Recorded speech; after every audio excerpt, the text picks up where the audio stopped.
What's up, everyone? This is Fortier. Today we're going to talk about the hidden meaning about why we bow before and after combat in Kendo. Up until now, we've been talking about the true psychological significance of reiho, which isn't politeness versus rudeness like most people say, but more so energetic coherence. When we learn about how this is applied to something specific like Kendo or Budo in general, we learn that practicing reiho by itself does not allow us to have that confrontation with violence the way Budo forces us to.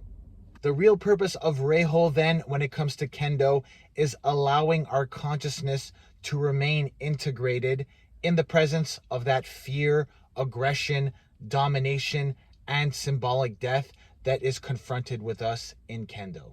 The reiho that you learn when you start Kendo is really just preparation for your eventual confrontation with your own instinct under pressure. This is one of the main fundamental purposes of practicing Kendo. The main reason for such an elaborately designed ritualized structure is that essentially violence destabilizes your consciousness.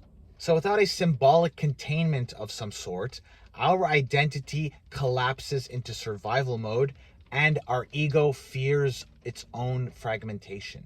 In this sense, the opening bow before performing Sonkyo allows us to contain that aggression before the engagement, and the closing bow subsequently prevents this sort of psychological contamination after the confrontation.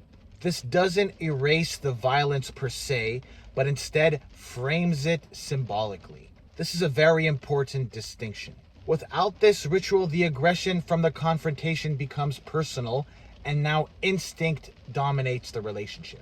If we practice the ritual in a healthy way, that aggression is still there. However, because our consciousness remains, through the performing of those rituals, that aggression is contained.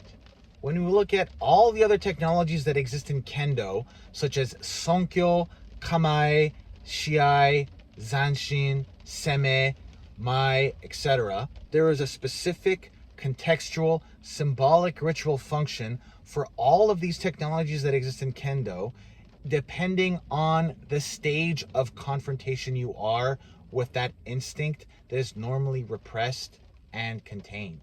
We'll be going over in detail all of the specific psychological mechanisms of those technologies in subsequent videos.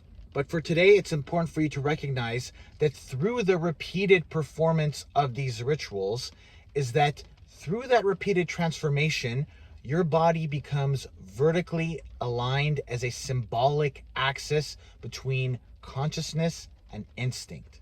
This is why in Kendo there is so much emphasis on maintaining the center line and etc., but we'll get more into that in another video. In the meantime, that's all for today's video. If you have an experience you'd like to share with us in the comments below. If you know someone who'd like to see this video, share it with them. Hit the like and subscribe button for the algorithms and have an awesome day. I'll see you in the next video. Peace out.